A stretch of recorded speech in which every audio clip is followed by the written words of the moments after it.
Hi everybody, it's Ashley. Welcome back to my channel. Today I am going to be talking about my favorite books of 2022. This was so hard to compile because I read so many amazing books this year. I discovered so many amazing authors this year. So narrowing it down to just 10 was quite a feat to do, but I did it and we're going to talk about it. So to try to keep this as fair as possible, I am limiting it to one book per author. So just keep in mind if something is on this list that you thought that just keep in mind that if something is not on this list that you thought that I really enjoyed, or it was by an author that you know that I enjoy, just keep in mind that they probably have another title on this list that I preferred slightly. So we're just going to keep that in mind as we go along. In the number 10 spot, I have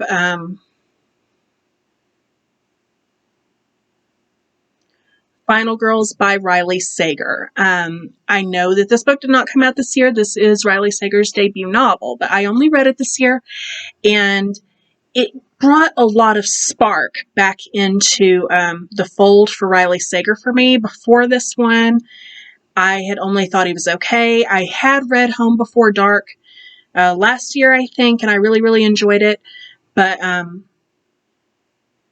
I also had read one that I completely DNF'd because I didn't like it. So Final Girls to me was a true test, and I ended up absolutely adoring that book.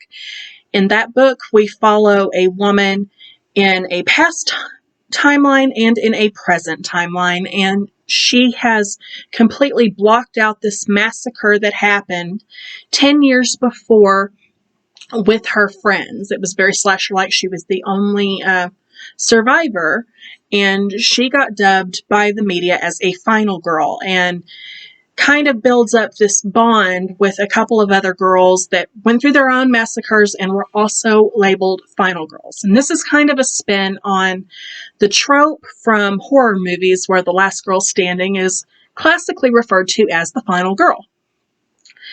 And this was a spin on that, on her regaining her memories. I thought that it was very well written. I liked the twists, despite the fact that it kind of has a slasher premise. It wasn't overly gory. And there were just a lot of things about this book that I thought were really, really amazing and incredible. And to date for me, that is the best work that he has done. I have not completed his entire backlist, but that one is right up there at the very top for me. In the number 9 spot, I have Joyland by Stephen King.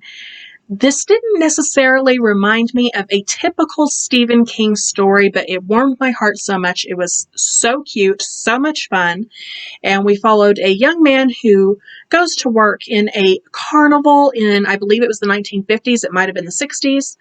I apologize if I'm wrong. That was like way back at the beginning of the year, so I could be remembering it incorrectly. But it just follows his experience working at this carnival job, and he gets sucked into a friendship with this little disabled boy and his mother, and there's like a little bit of a murder mystery that gets tossed in, but it's kind of like the B story, and it's just cute and fun and endearing. It's not one that I hear a lot about, but I had such a fun time with it, and it's going to be a favorite for a very, very, very long time. I loved every second of it. In the number 8 spot, I have The Girls in the Garden by Lisa Jewell.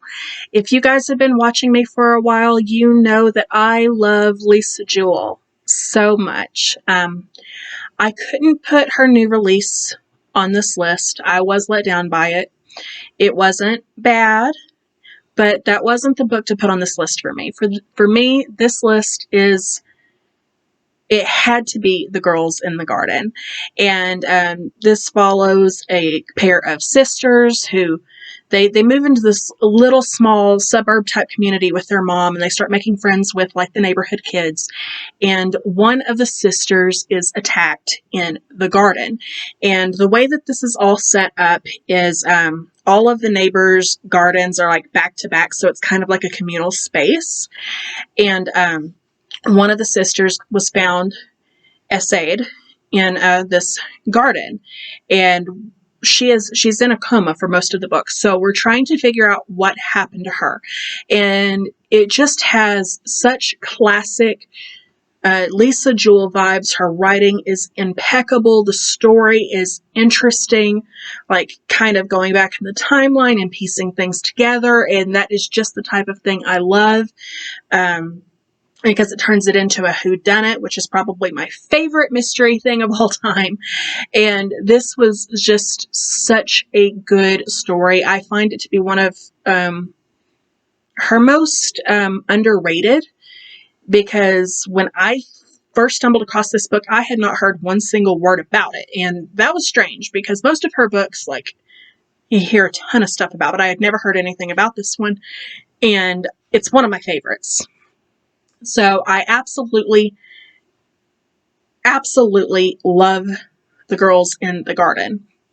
Number 7 is a book that is going to shock some people to their core, and that's The 7 Husbands of Evelyn Hugo.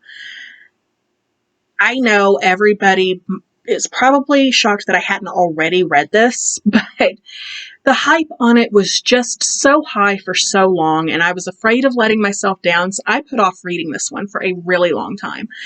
And once I finally did, I'll admit, I had a little bit of a hard time getting into it in the beginning, but at a certain point, and I don't want to say what that is here, but at a certain point, once it really kicked in, it had my attention, it had me gripped, and I just couldn't put it down. And I saw what the hype was. I saw why everybody loved it so much. It was beautifully written.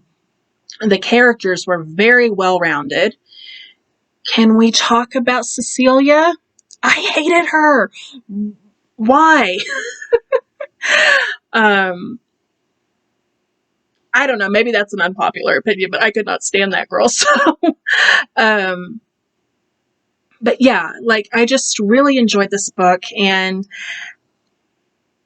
I really admonished myself for not reading it earlier, because it was so incredibly amazing and sweet, and it was just different and unique, and like, there were so many things about this story that I liked.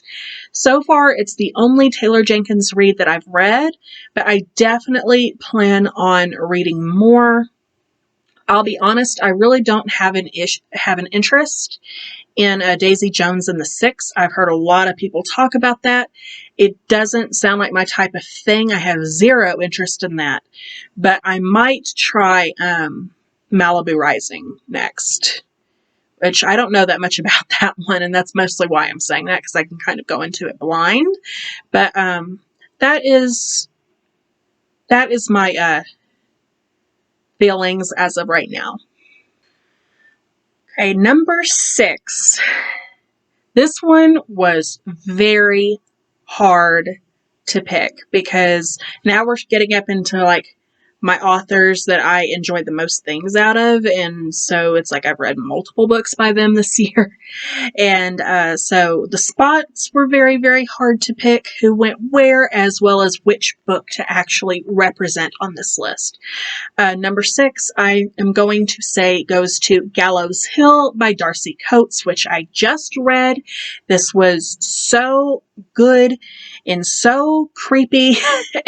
And in this book, we follow Margot, who has inherited her family's home and business, which happens to be a winery that is on their property. And she has like this underlying resentment towards them, because they sent her away at age 8, and then they never spoke to her again. And now that they are gone, she is having to deal with all their affairs. And so she has all of these people's futures basically resting on her shoulders, and she's very resentful of it. But then all these strange things start happening to her property, and she starts hearing things and later on seeing things. It is crafted in such a brilliant way that you don't know if it's a supernatural hauntings. You don't know if somebody is trying to chase her off of the land. You don't know if she's hallucinating, because it is implied at one point that she very well might be. They didn't really delve into that any further, so I don't know if she was supposed to have a mental disorder, but that wasn't really reflected in the book, but it was kind of implied that she might be hallucinating, because she said that herself several times, that I'm not really seeing this. This isn't really there. It could have just been a level of disbelief as well of what was happening. She just couldn't believe what was happening. But this was so well written. It was spooky. It was creepy. It was everything that I want in a horror. And I almost put The Haunting of Ashburn House on this list instead. But the more that I reflected on it, I knew that the spot had to go to Gallows Hill, because it was more concise of a read. It was cleaner. And while the other story is very, very good as well, this one seemed to know what it was a lot more than that one was, and it was just cleaner. It was put together better. So number 6 goes to Gallows Hill by Darcy Coates. Okay, the top 5. I can't believe we're here. Number 5 goes to It Girl by Ruth Ware. I'm honestly surprised that I am putting Ruth Ware this low down on the list, even though it's still the top 5. But ordinarily she would be like right up there at the top for me. And this still was. But it was just, I read so many amazing things this year, and I discovered new authors, and so she just wasn't number 1 this time. But The It Girl is still an incredible book. I liked it more than her last release, One by One. And in this story, we followed Hannah, who it is, I believe, 10 years after the fact of her studying at Oxford University, and her roommate and best friend at the time was killed. And it was largely due to her testimony that a man was put away.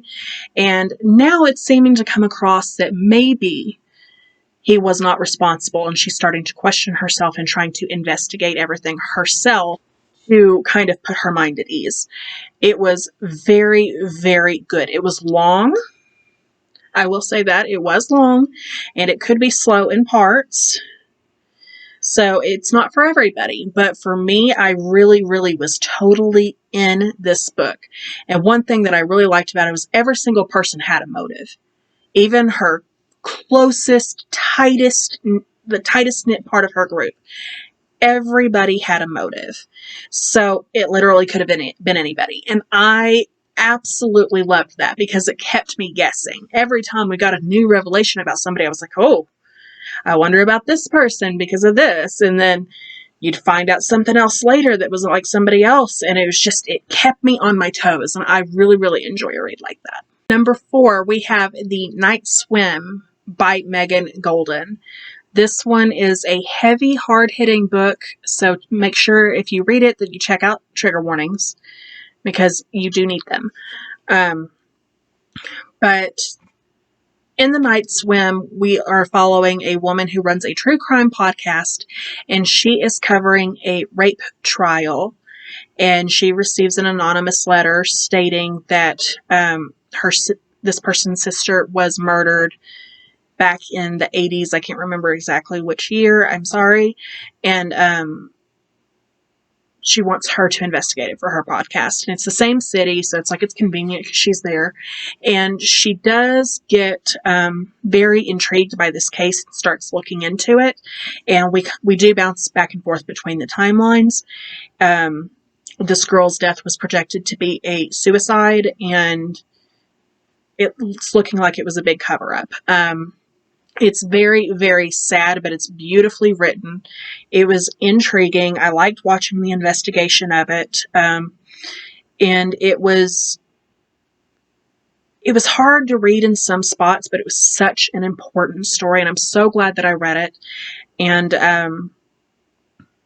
I'm really interested to get into more Megan Goldin, if this is the type of work that she continues to do, because it was very, very intriguing to me. Okay, and in the number 3 spot, we have Daisy Darker by Alice Feeney. This book was such a crazy, fun, wild ride. I know it hasn't been very long since I read it last, so it's still fresh on my mind. But oh my goodness, was this amazing!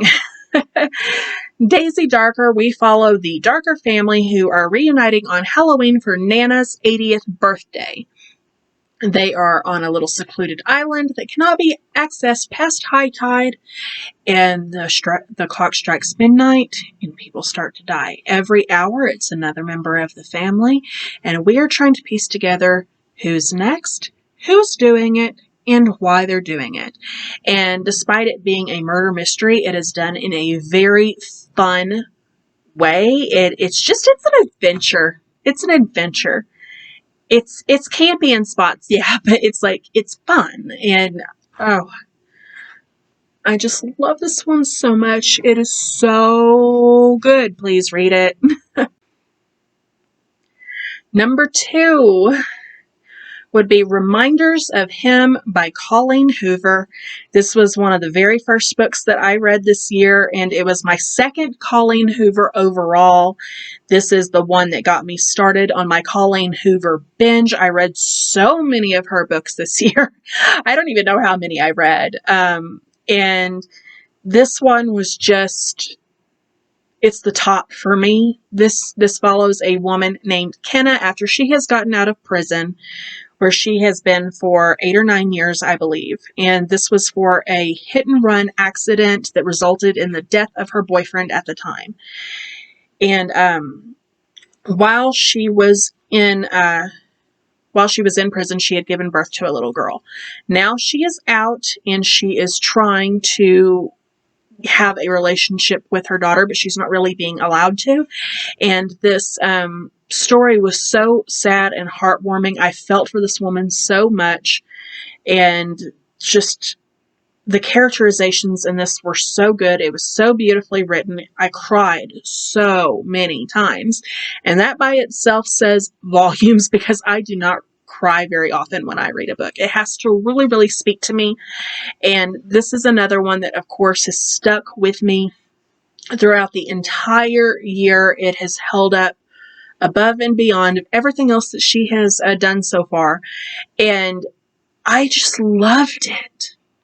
I loved Reminders of Him. It is so beautiful and sweet. It has sad moments. It has funny moments. I swear, every emotion in the book is in this book. It is the entire package. It is so good. Please, please check it out.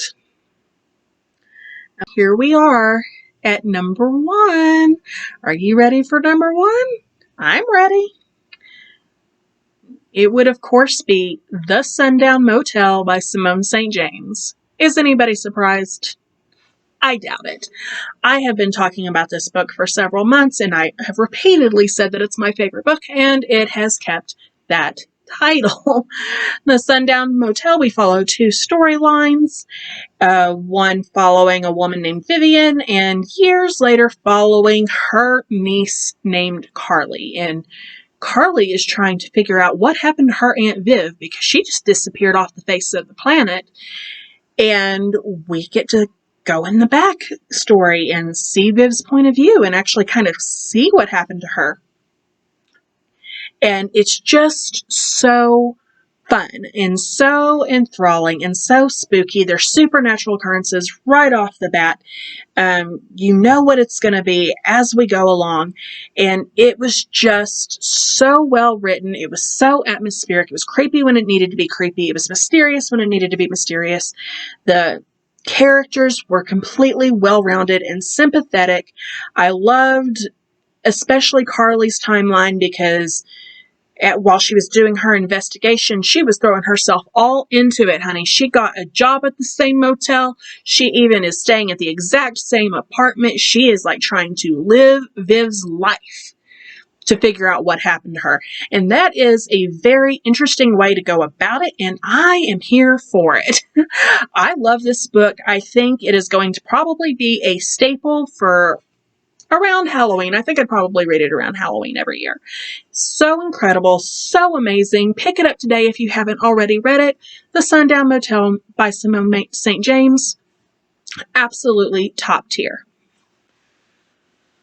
Alright, so that is all that I have for you guys today. If you like this video, please make sure to subscribe, like, comment, follow me on the social medias, click that bell if you want to be notified of all of my upcoming videos, and I will see you guys next time.